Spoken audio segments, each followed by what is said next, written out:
Yo hoy día, como está el hermano Ricardo que tomó vacaciones, yo traje un tema un poco especial. Y el tema es la persecución de la iglesia.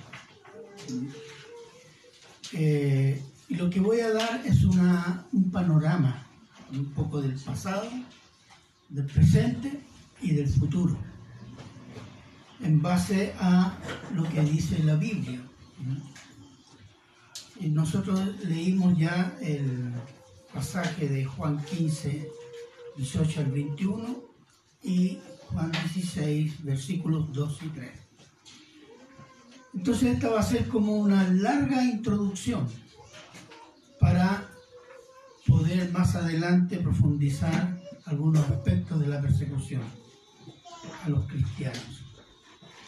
El título del sermón hoy día es Aborrecidos, perseguidos y eliminados por amar a Cristo. Oremos. Padre bueno, eterno y misericordioso Señor, damos gracias, Señor, por esta bendición de poder ver su palabra, examinarla, Señor, y al mismo tiempo examinar nuestras vidas con su palabra. Bendiga a cada uno de los presentes, Señor, límpianos de toda maldad, redargúyanos de pecados, Señor, para arrepentirnos y que su palabra tenga buena cabida en nuestro corazón y nuestra mente. Gracias, Padre, por esta bendición y se lo agradecemos en Cristo Jesús. Amén y amén.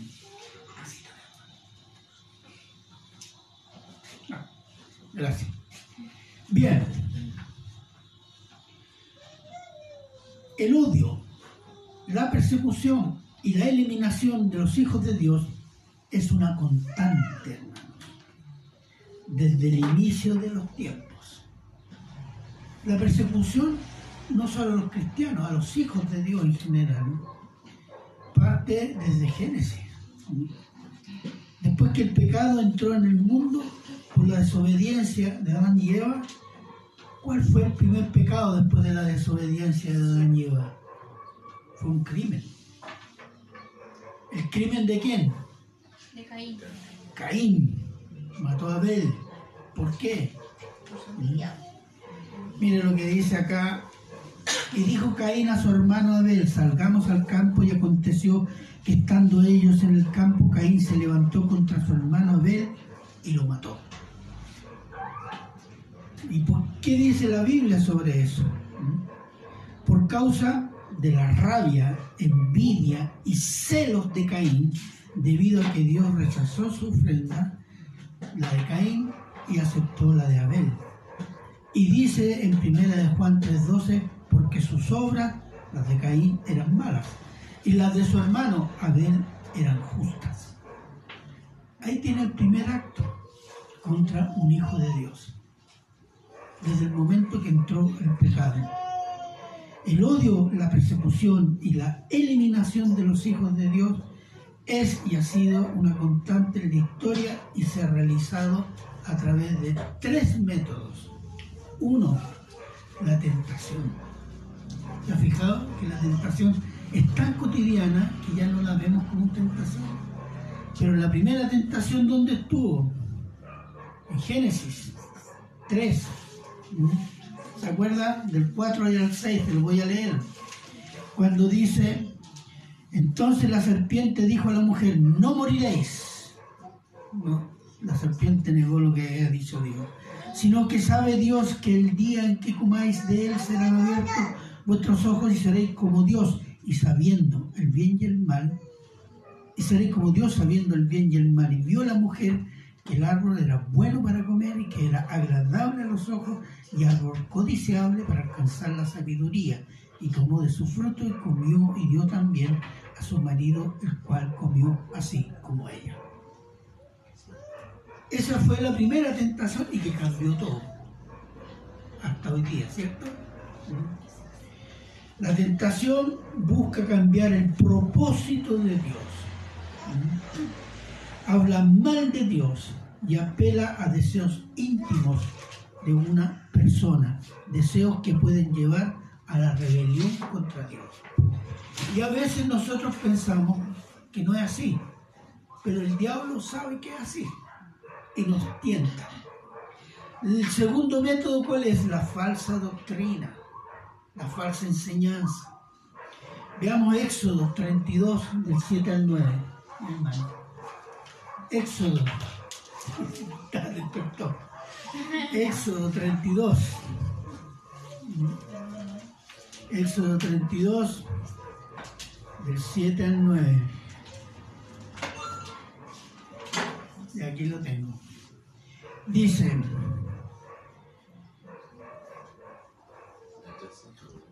Israel estaba esperando a Moisés, que estaba en el monte Sinaí. Entonces Jehová dijo a Moisés: anda, desciende, porque tu pueblo que sacaste de la tierra de Egipto se ha corrompido.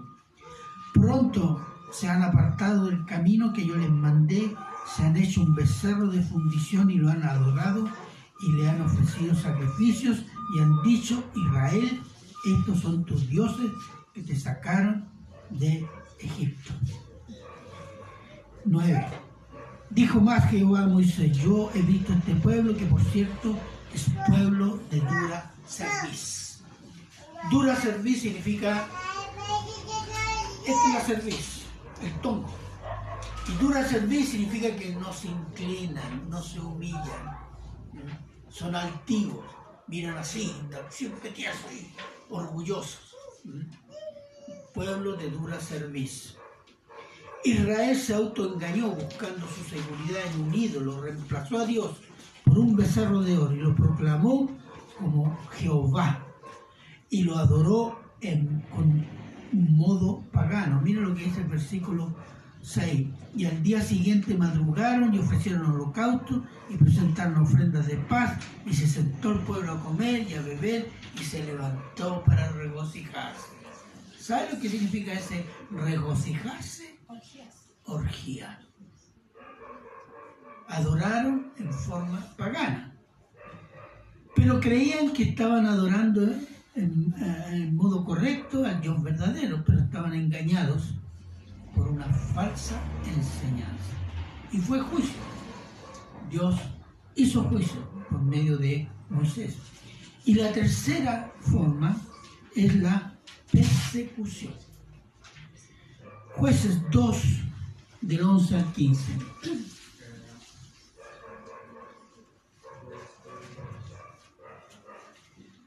Jueces 2, del 11 al 15. Vamos a ver acá. Dice: es el periodo de los jueces. ¿Se acuerdan?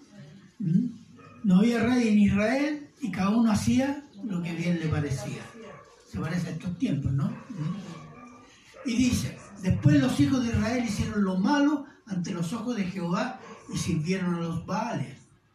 Dejaron a Jehová, el Dios de sus padres, que los había sacado de la tierra de Egipto, y se fueron tras otros dioses, los dioses de los pueblos que estaban a sus alrededores, a los cuales adoraron y provocaron a ira a Jehová. Y dejaron a Jehová, adoraron a Baal y a Astaroth. Y se encendió contra Israel el furor de Jehová, el cual los entregó en manos de robadores, que los despojaron y los vendió en manos de sus enemigos de alrededor, y no pudieron hacer frente a sus enemigos. Por donde quiera que salían, la mano de Jehová estaba contra ellos para mal, como Jehová había dicho. Como Jehová se lo había jurado, tuvieron gran aflicción. ¿Se fijan? ¿Por qué? ¿Me abandonaron? Bien, yo los voy a castigar. ¿No? ¿Por qué? Porque están adorando otros dioses. Han asumido otros dioses, otras enseñanzas, otras doctrinas. Doctrina significa enseñanza. Ahora, a veces Dios permite la persecución de su pueblo por varias razones, entre las cuales para disciplina. Para disciplinarlo, ¿a causa de qué? De la incrustación de pecados, rebeliones. Y la otra razón, limpiar su pueblo de falsos pastores, falsos hermanos, falsas enseñanzas, y sacar los elementos incrédulos o falsos creyentes. Porque usted sabe que cuando hay una persecución, dice, hay gente que se va para su casa, ¿cierto? No, yo no creía que esto era así, me voy. que amaba a Cristo? No. Se pone a prueba el amor por Cristo. Y para crecer en fe y conocimiento de Dios. Dice, ¿el Señor nos avalea para que lo conozcamos? Sí. Job 42, versículos 5 y 6. Job 42, versículos 5 y 6.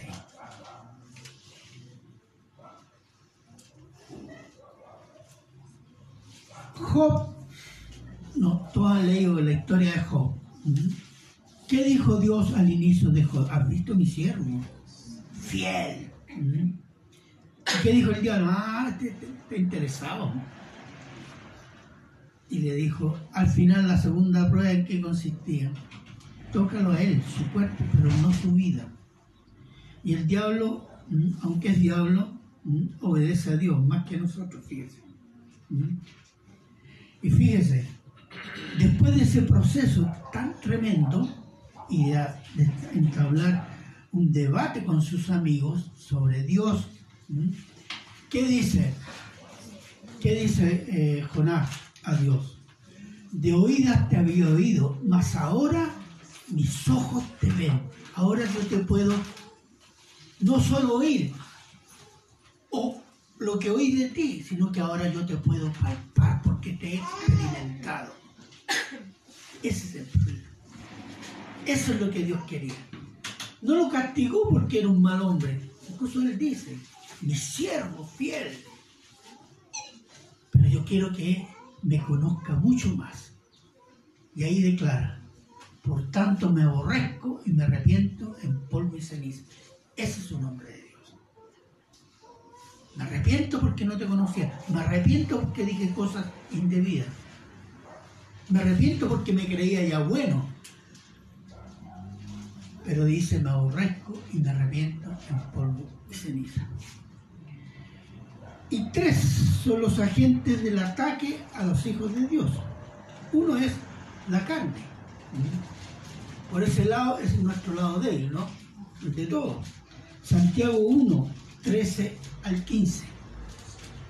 Santiago 1, del 13 al 15.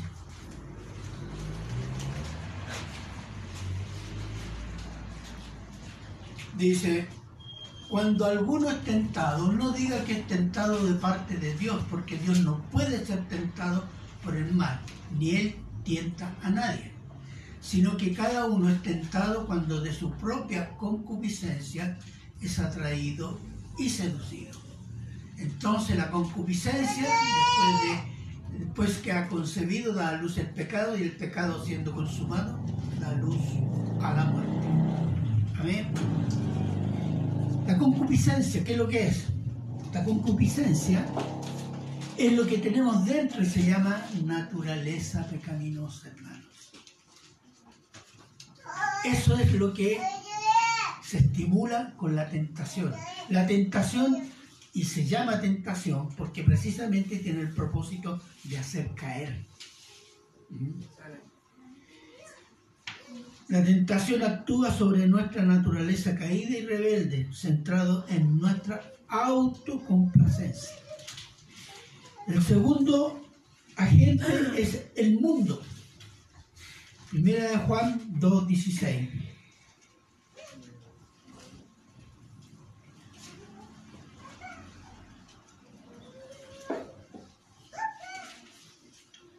Porque todo lo que hay en el mundo, hablando del mundo en el sentido de el orden social, que está gobernado por determinados valores.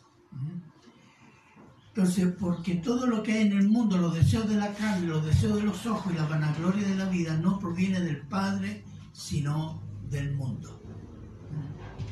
Entonces,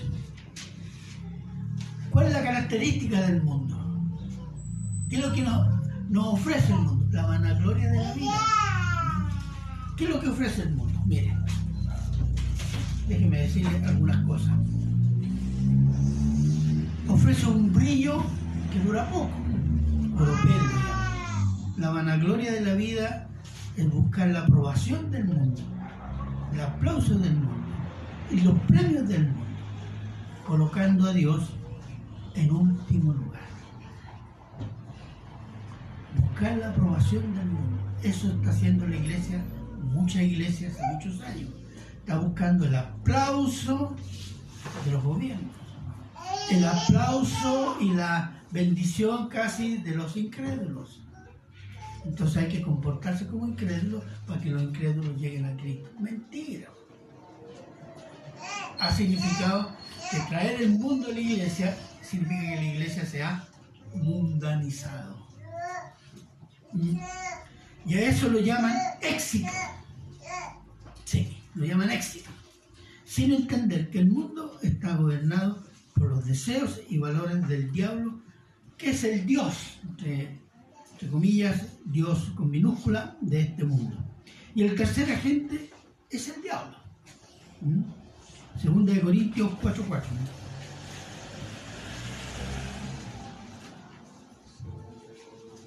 Segunda de Corintios 4:4.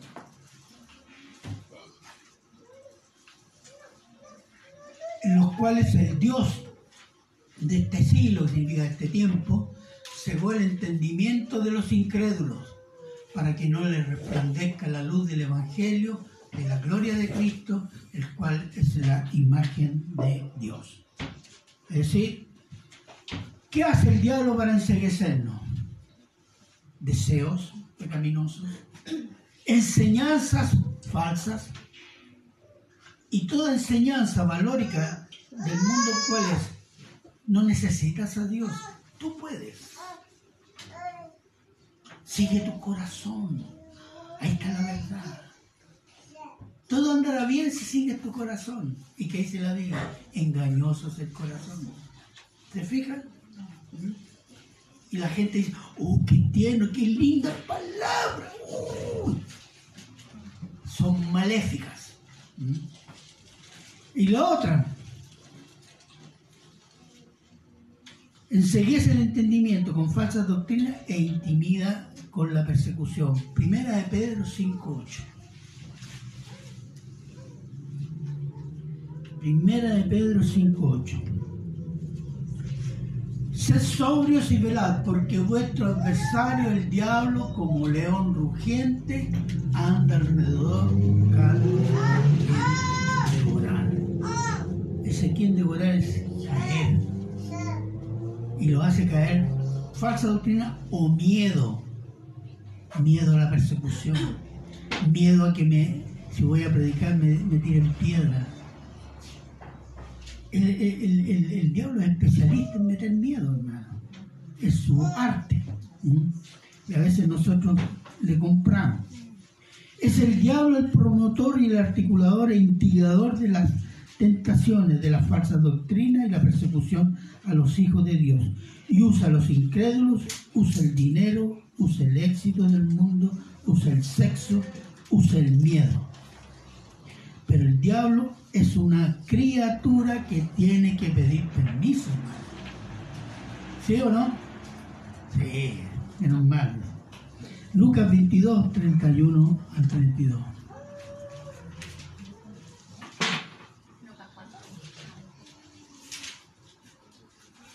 Dijo también el Señor, Simón, Simón, he aquí Satanás os ha pedido, tome nota, os ha pedido para zarandearos como a trigo. Pidió permiso para zarandear a quién, a los discípulos. El otro versículo, adelante.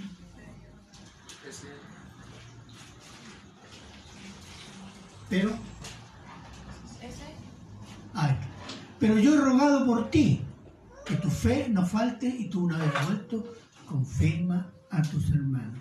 Mira, yo le he dado permiso, pero yo he fortalecido tu fe. Y tú después afirma y confirma a tus hermanos. Es decir, este personaje no es todopoderoso, aunque es un calumniador. Diablo significa calumniador y es perseverante. Calumnia a Dios entre los hombres, como lo hizo con Adán y Eva cuando les dijo, Si no sabe Dios que el día que comáis de él, del fruto, serán abiertos vuestros ojos y seréis como Dios. ¿Qué estaba diciendo? Dios les ha mentido, muchachos. Calumnia a Dios, ¿cierto? Y calumnia a los hombres ante Dios. ¿Qué dijo de Job? Job, sí, te quiere porque tú le protegí, porque está interesado. Quítale eso, te va a maldecir. Habla mal de los hombres también. Es un blasfemador, es un calumniador. Y en el caso de Job, falló, se equivocó el diablo. No fue como él dijo. Se demostró el corazón que tenía Job para con Dios, porque Dios había hecho una obra en él. El Señor Jesús fue perseguido desde que era un bebé, recién nacido, por Herodes.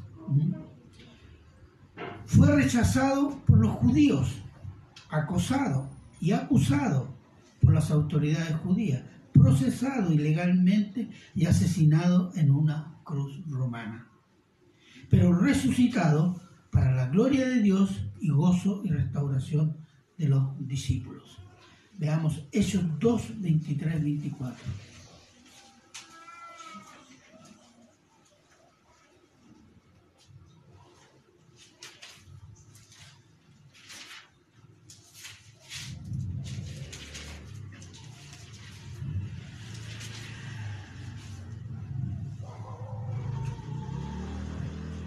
Dice, hablando de Jesús, es el apóstol Pedro, la primera predicación después de ese día de Pentecostés, de la venida del Espíritu Santo, y dice así: a este entregado por él determinado consejo y anticipado conocimiento de Dios prendisteis y matasteis por mano de inicuos, crucificándole, al cual Dios levantó suelto los dolores de la muerte, por cuanto era imposible que fuera retenido por ella. Resurrección. Fíjese, Cristo fue muerto por palabra y anuncio anticipado de Dios Padre. Fue un mal que estaba en el propósito de Dios.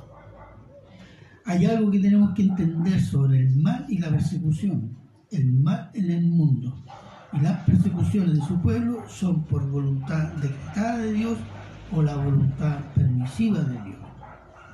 Dios usa la persecución a su pueblo, como dije, para disciplinarlo, para pureza, y usa la tentación del diablo y la falsa doctrina para que los falsos cristianos salgan a la vista de su pueblo y estén atentos y cuidándose de ellos.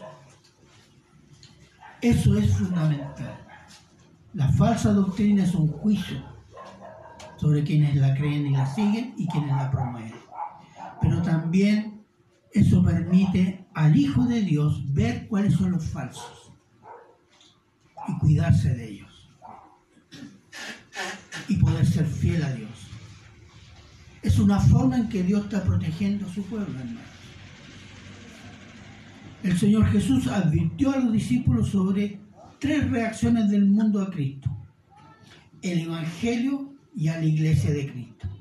Primero, seremos y somos aborrecidos, odiados. Juan 15, 18. Juan 15, 18.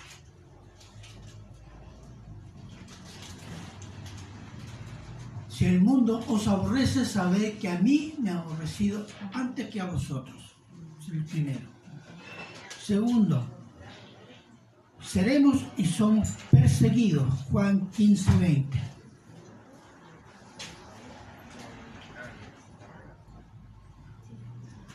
Acordaos de la palabra que yo os he dicho: el siervo no es mayor que su Señor. Si a mí me han perseguido, también a vosotros perseguirán. Si han guardado mi palabra, también guardarán la vuestra. Y tercero, y seremos y somos asesinados. Juan 16, 2.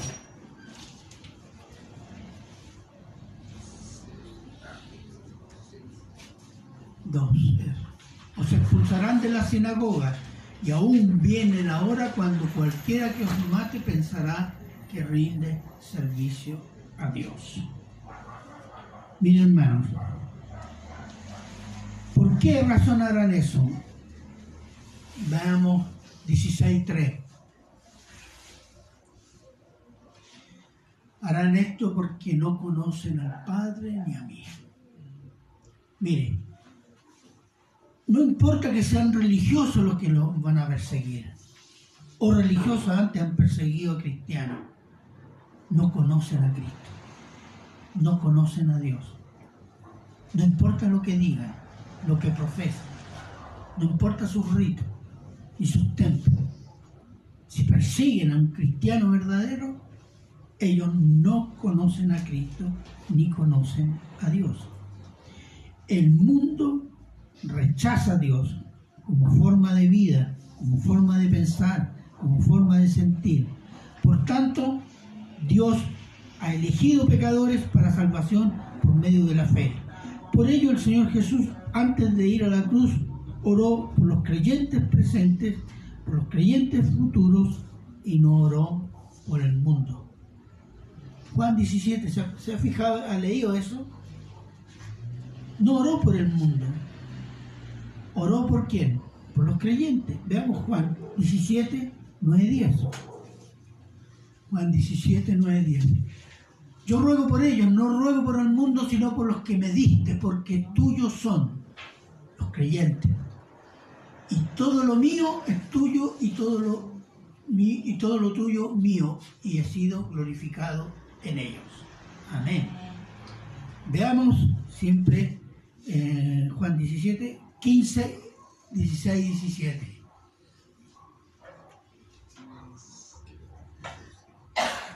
No ruego que los quites del mundo, sino que los guardes del mal. No son del mundo, como tampoco yo soy del mundo. Santifícalos en tu verdad, tu palabra es verdad. ¿Cuál es el punto? Guárdalos del mal. ¿Qué significa esto?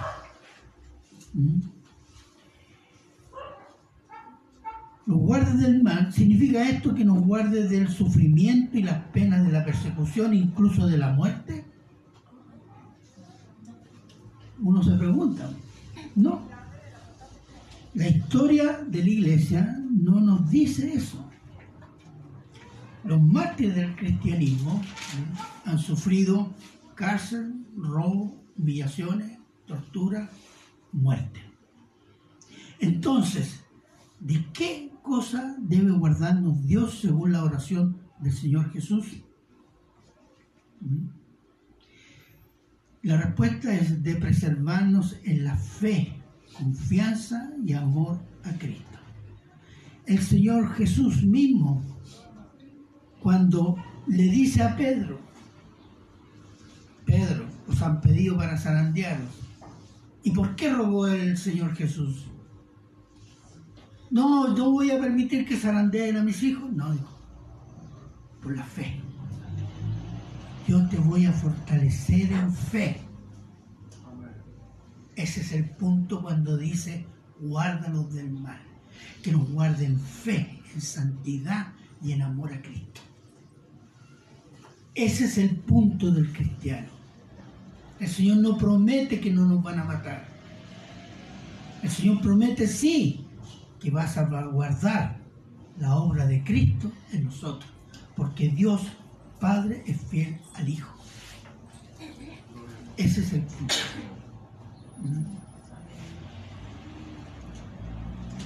¿Para qué?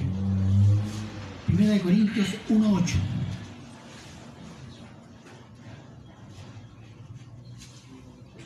Corintios 1:8. El cual también os confirmará hasta el fin de los tiempos para que seáis irreprensibles en el día de nuestro Señor Jesucristo. Ese es el propósito. Llegar irreprensibles de pecado ante el Padre. Y esa es la obra de Cristo, hermano. O por vida o por muerte, somos de Cristo. Ese es el punto. El mundo odiará a los cristianos porque odia a Cristo. El mundo perseguirá a los cristianos porque persiguieron a Cristo. Y el mundo asesinará a cristianos porque asesinó a Cristo, como si rindiera a Dios un servicio. El crecimiento de la iglesia en el mundo, en cada época, es por la gracia de Dios, por medio de la aplicación del Evangelio, el testimonio de cambio de vida del creyente y por la persecución. Ahora, no se trata de idealizar la persecución, porque la persecución es terrible. Pero recordemos que la persecución a la iglesia en Jerusalén por parte de los judíos obligó a muchos creyentes judíos a salir de Jerusalén, y mientras iban a Samaria y a las ciudades gentiles, ¿qué iban haciendo? Predicando el Evangelio a los odiados samaritanos y a los inmundos gentiles. Y muchas persecuciones posteriores a los gentiles significó que mucha gente se desparramara e iban predicando el Evangelio. Y así el Evangelio se expandió por Europa Occidental, el Oriente y Norte de África, hermano. Fueron las persecuciones, que muchos cristianos salían e iban a predicar a otro lado, no se quedaban callados. Y así se difundió dentro del Imperio Romano y fuera del Imperio Romano el Evangelio.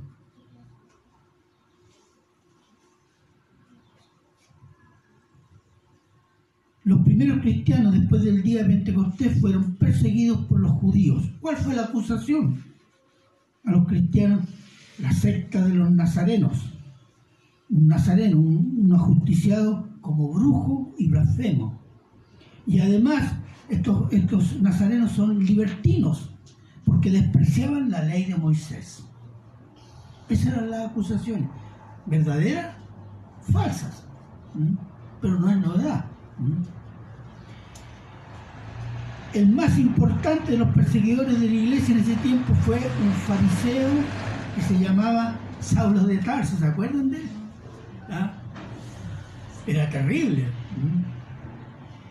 Los romanos persiguieron a los cristianos en modo sistemático desde el incendio de Roma, en torno al año 64 después de Cristo, por parte del emperador Nerón, que culpó a los cristianos, y se desató una represión feroz contra los cristianos.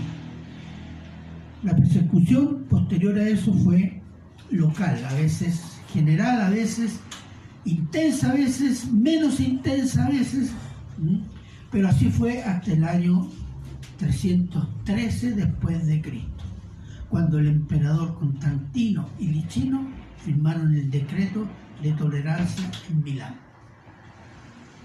Después, en el año 380 después de Cristo, el emperador Teodosio decretó el cristianismo como religión oficial del Estado romano, por lo cual los líderes cristianos reprimieron a los sacerdotes y seguidores de las religiones paganas, expropiaron los templos paganos, prohibieron la actividad de las religiones paganas y exigieron impuestos, porque ellos eran la religión de Estado.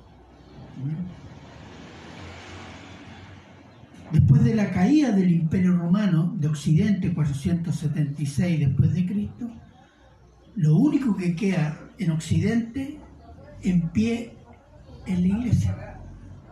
Es la iglesia.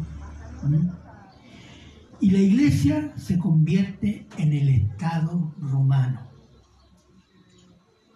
Posterior a eso, la iglesia cumple el rol de Estado. Y cualquier grupo que no estuviera de acuerdo con las enseñanzas romanas era perseguido como hereje. Y peor, como revolucionario o disidente político. Un hereje era automáticamente un disidente político, porque se rebelaba contra la religión que era el Estado. Y si alguien se rebelaba contra el Estado, además de rebelde, era hereje. No se escapaba. El catolicismo romano ha sido uno de los grandes perseguidores del cristianismo por casi 1000 años, hermano, hasta la Reforma de 1517. La historia todavía no ha sacado las cuentas que la institución que más cristianos ha reprimido ha sido la Iglesia Católica Romana, y la institución que más ha quemado Biblia ha sido el catolicismo romano. Porque cuando los disidentes traducían la Biblia del latín a su idioma, las pillaban y las quemaban. Y quemaron bibliotecas enteras, hermano. ¿Por qué? Porque esa Biblia no estaba en latín, estaba en alemán, en inglés, en español, en italiano, en francés, en persa, en cualquier otro idioma. No, tenía que ser en latín. Y los quemaban sin mayores contemplaciones. Eso era ley.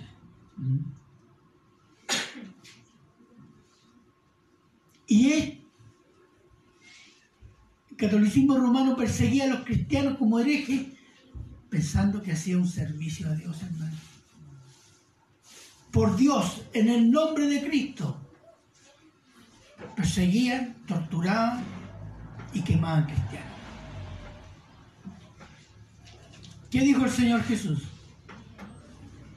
Os matarán pensando que hacen un servicio a Dios.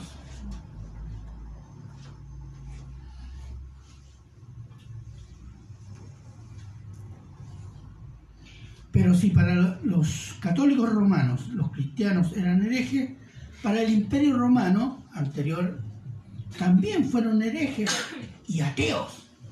Se sabe que los romanos decían que esta secta cristiana era atea. ¿Por qué? Porque creían en un solo Dios. Ellos tenían un panteón de muchos dioses, que todavía está el edificio en Roma. Y eran rebeldes. ¿Por qué? Porque se negaban a adorar al emperador como Dios. Había un rito anual en que había que encender incienso a la estatua del emperador en cada pueblo, en cada ciudad, y declarar: el emperador es el Curios. El emperador es el Señor. Y los cristianos decían: no, Cristo es el Señor. Paz, cárcel, expropiación, persecución. Entonces los consideraron rebeldes. Después los cristianos se negaron a reconocer la autoridad papal, porque lo consideraban un hereje y un anticristo. Y también fueron perseguidos por eso. Después de la aparición y expansión de la Reforma, el liberalismo desarrolló una ideología centrada en el hombre y no en Dios. Y se comenzó a rechazar el cristianismo como una religión de mitos que no corresponden a la realidad histórica. Dios fue relativizado, la Biblia fue puesta como un relato de fábulas, Cristo como un gran profeta, pero no era Dios, y lo más importante era la razón del hombre, las necesidades del hombre, por el hombre y para el hombre. Y esto perdura hasta hoy, hermano. Es una batalla ideológica y espiritual hasta hoy.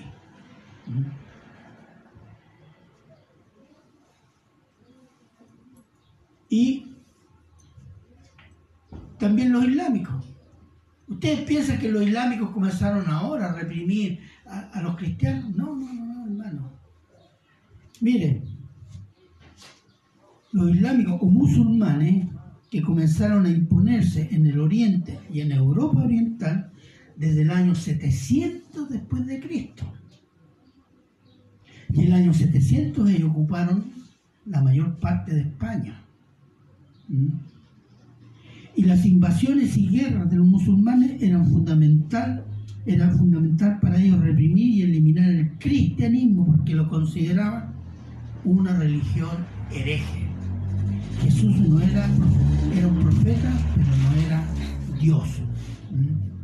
A los cristianos los llaman infieles, porque el Dios verdadero es Alá y su profeta Mahoma.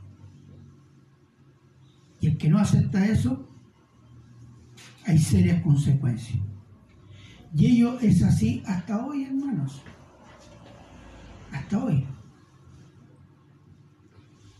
Musulmanes o islámicos moderados o extremistas son todos anticristianos. A inicios del siglo XX el comunismo se impuso en varios países y se difundió en el mundo, y donde se impuso quiso exterminar el cristianismo de raíz.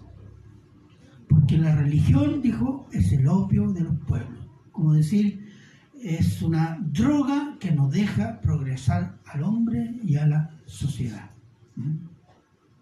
Pero hermano, el comunismo cayó. Y el cristianismo sigue en pie, ¿o no? Esa es la prueba de lo que ellos decían es mentira. Algunos datos, según Puertas Abiertas, que es una ONG, organización no gubernativa, que se dedica a informar la persecución a los cristianos, dice lo siguiente. Dice que 360 millones de cristianos son perseguidos en el mundo. Estos son datos del año 2021-2022.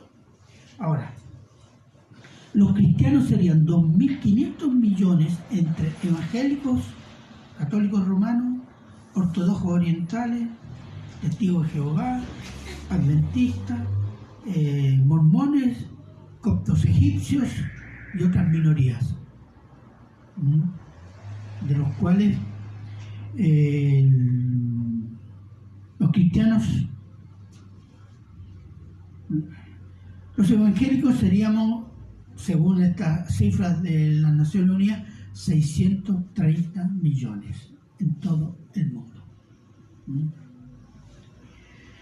Los cristianos son perseguidos en 52 países de Asia, África, Europa Oriental y América Latina, que va desde cárcel, muerte, hasta restricciones legales. En los países donde el cristianismo es prohibido rotundamente, los cristianos son encarcelados o asesinados, son Corea del Norte, Afganistán, Arabia Saudita, Somalia, Libia, Uzbekistán,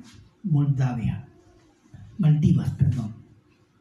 Estos países son gobernados por el comunismo o por el Islam.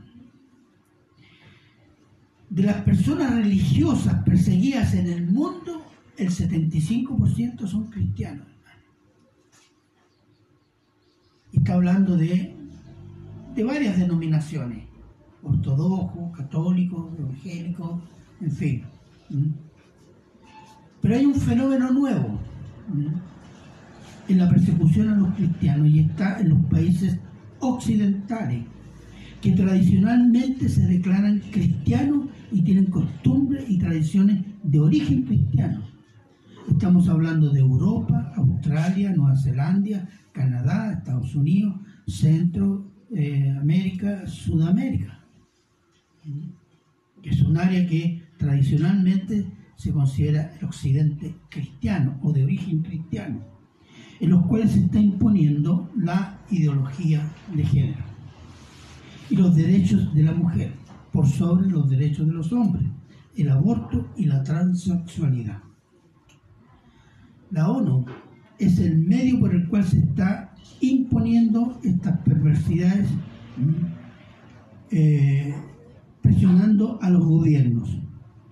En el informe de julio 2023, así hace poquito, el relator especial de la ONU de los Derechos Humanos señala que la libertad religiosa debe ser limitada o eliminada si ésta viola los derechos LGBT y los derechos humanos de los trans y mujeres. Y llama a los gobiernos a aprobar leyes antidiscriminación y a apoyar y estimular las iglesias inclusivas y personas que dentro de sus iglesias sufran discriminación, sancionando penalmente a esos líderes que discriminan. La ONU está llamando a una revuelta dentro de las iglesias, hermana. Si alguien va y denuncia, tiene que recibir el apoyo del Estado, le dice la ONU, para que esa persona se impongan las leyes de género. ¿Qué les parece que un día el gobierno diga que en las iglesias tienen que tener un pastor y una pastora? Muchos van a estar contentos, porque ya los tienen, pero por ley. Y si tienen un grupo de diáconos, la mitad tienen que ser hombres y la mitad mujeres. La paridad, la ley de la paridad. Muchos lo van a aceptar. ¿Es bíblico? ¿Es correcto? ¿Honra al Señor? No importa, pero si predicamos el Evangelio, igual. Bueno. ¿Qué tal si dicen, llegan dos mujeres que quieren casarse aquí? Entonces toda la iglesia se reúne y dice, si no las casamos nos van a acusar y nos van a cerrar la iglesia. No, que no cierren la iglesia, seguimos predicando a Cristo, si no importa eso. ¿O no? Y así, se retrocede. Y por último, la predicación a Cristo resulta vana, porque no es un buen testimonio si está lleno de pecado. Y la gente que te va a llegar no va a ser precisamente lo más santo, ni te va a aceptar un discurso de santidad. Si aceptaste uno, vas a tener que aceptar todo. No hay vuelta atrás. En muchos países de Europa, de América, se prohíbe por ley la predicación pública, en la cual se diga que la homosexualidad es pecado y el aborto es un crimen. Los predicadores son detenidos, multados. Además, las predicaciones y enseñanzas cristianas por redes sociales que dicen, según la Biblia, que la homosexualidad y el aborto y la transexualidad es pecado, son censurados. Usted no puede pronunciar la palabra pedofilia. Les censuran el programa. Y si más de 3 censuras, les cierran el canal. Les cierran su cuenta. Eso está pasando en todo lo que es la red de internet, hermano, con los cristianos. Y yo he escuchado muchos cristianos y pastores que se están autocensurando. Entonces, no puedo decir esa palabra que comienza con P y termina con hilo. Pedófilo. Ha tenido efecto la censura. Nos están autocensurando.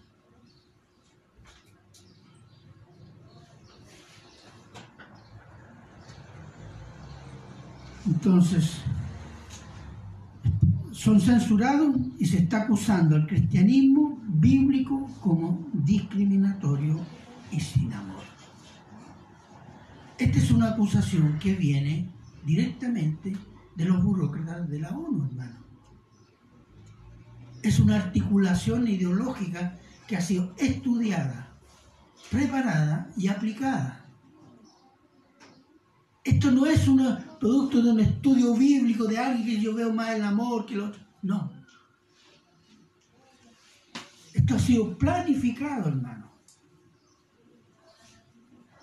Y por gente incrédula que ha estudiado la Biblia, ha estudiado el estado del cristianismo y cogió esta línea.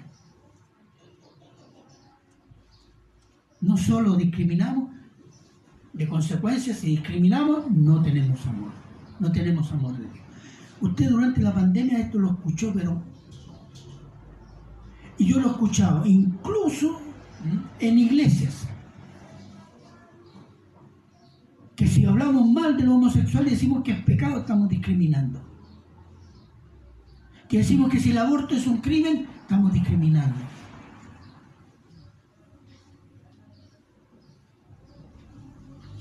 ¿Qué significa esto?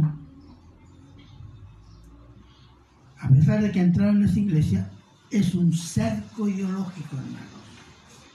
Es un cerco ideológico para ir cerrando y autocensurando nuestra doctrina. Y aceptemos la doctrina de ellos. Eso se llama cerco ideológico. Eso se usa en los aparatos de secretos para contrainformación. Y eso se está usando a nivel del planeta, hermano. Y hay un segundo cerco, un cerco legal, jurídico. Ley antidiscriminación.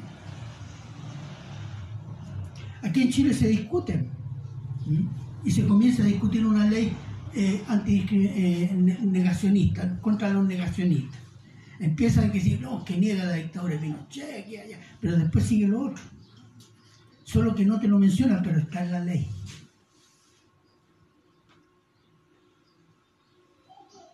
¿Qué más? Y el otro cerco es eliminar de a poco las expresiones públicas del cristianismo, hablando de predicaciones, enseñanzas, cruces, Biblias que puedan estar presentes en lugares públicos, orar en público, locales con puertas abiertas mientras se realiza el culto. En Estados Unidos y Europa eso ya está funcionando, la restricción de la expresión, de cualquier expresión pública de los cristianos.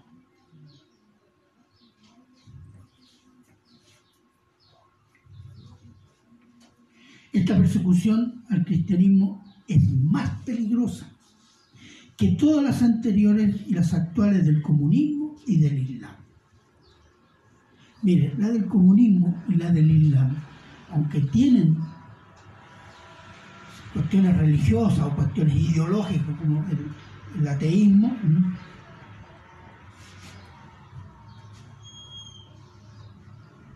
no pretenden cambiar la forma de que es el hombre, la esencia de la humanidad, la esencia del hombre. La ideología de género está forzando un cambio del ser humano. Un cambio del ser humano. De ahí comenzaron. Y lo están haciendo por medio de un gran lavado de cerebro.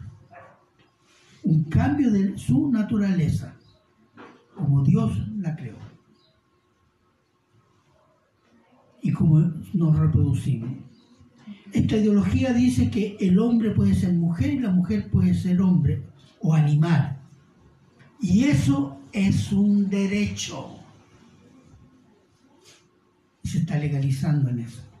Basado en que ser hombre y ser mujer es un fenómeno cultural, no biológico, no natural. Por tanto, hay que cambiar la cultura, que el hombre es hombre y la mujer es mujer, y para ello se está haciendo un lavado de cerebro desde hace más de 30 años. Y ha tenido resultados, ¿o no? Sí. Entonces, querer cambiar la naturaleza humana a partir de ¿qué? De que tú creas que no eres lo que eres, que puedes ser lo que tú quieres, es una rebelión contra Dios, donde Dios inició su creación. Y en ese sentido, esta es una batalla espiritual de proporciones cósmicas, como diría Sproul. Universal. Entre el bien y el mal. Entonces, es una rebelión contra Dios y la naturaleza que hizo Dios. Hombre y mujer los creó. Eso es lo que hizo Dios. Y es por ello que para llevar a cabo esta agenda diabólica necesitan eliminar el cristianismo bíblico, hermano.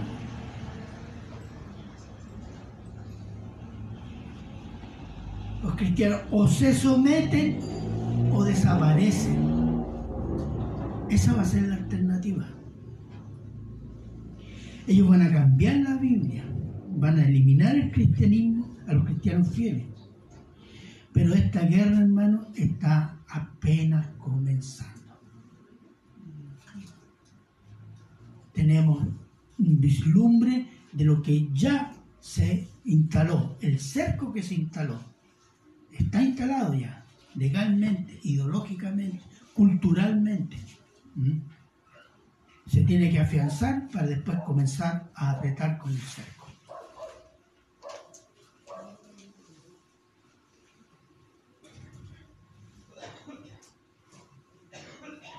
Y esta guerra seguirá hasta que el Señor venga.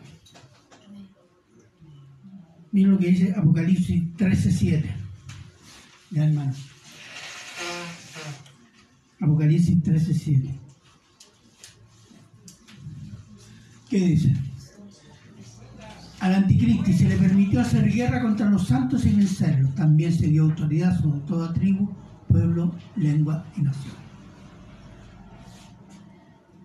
Esta guerra, la parte culminante, máximo, va a ser durante el gobierno del anticristo. Dice, se le permitirá, ¿qué dice? Se le permitió hacer guerra contra los santos y vencerlos. ¿Por quién? La voluntad de Dios, hermano. Pero será la última victoria. La última victoria del malo y del mundo. Veamos Daniel 7, 17 y 18.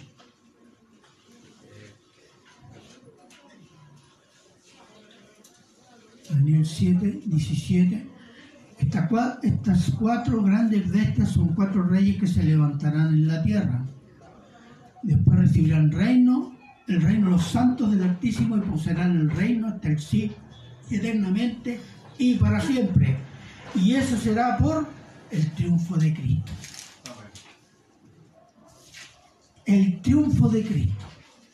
Como decía un viejito que estaba leyendo Apocalipsis, y un estudiante medio soberbio le dijo, ¿tú qué entiendes, viejito, de Apocalipsis? Clarito. Pierden ellos, ganamos nosotros. ¿O no? Miren, el hombre actual, el mundo actual, quieren rehacer la humanidad, desafiando a Dios, poniéndose como Dios de su propio destino. ¿Por qué? Porque ha estado eliminando a Dios de su vida, de la sociedad, de la ciencia, de la cultura, de la religión incluso. ¿Basado en qué?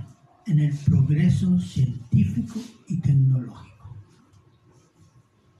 El hombre desde el siglo XVIII, que llaman el siglo de las luces, hasta hoy día se ha enorgullecido de sus inventos tecnológicos, a pesar de los desastres que ha producido, pero el hombre cada día se siente más poderoso por su tecnología y sus invenciones y sus descubrimientos.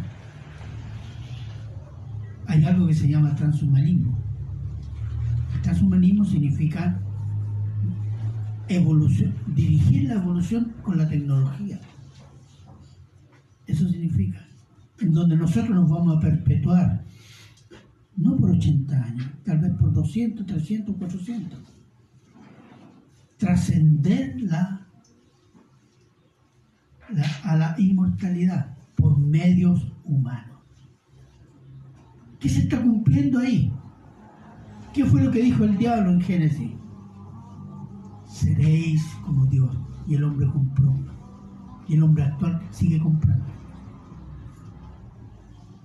Y por eso el cristianismo tiene que ser reprimido, eliminado y ojalá exterminado. Dios tiene la última palabra. Y quiero concluir con unas palabras que escuché un pastor, referente a la insaciabilidad del pecado del poder. Dijo lo siguiente: cuando tienes dinero, quieres influencia. Cuando tienes influencia, quieres poder. Cuando tienes poder, quieres sumisión.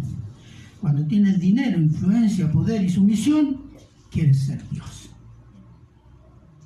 Y esa es la condición de muchos gobiernos y de muchos hombres que están promoviendo esta agenda, hermano.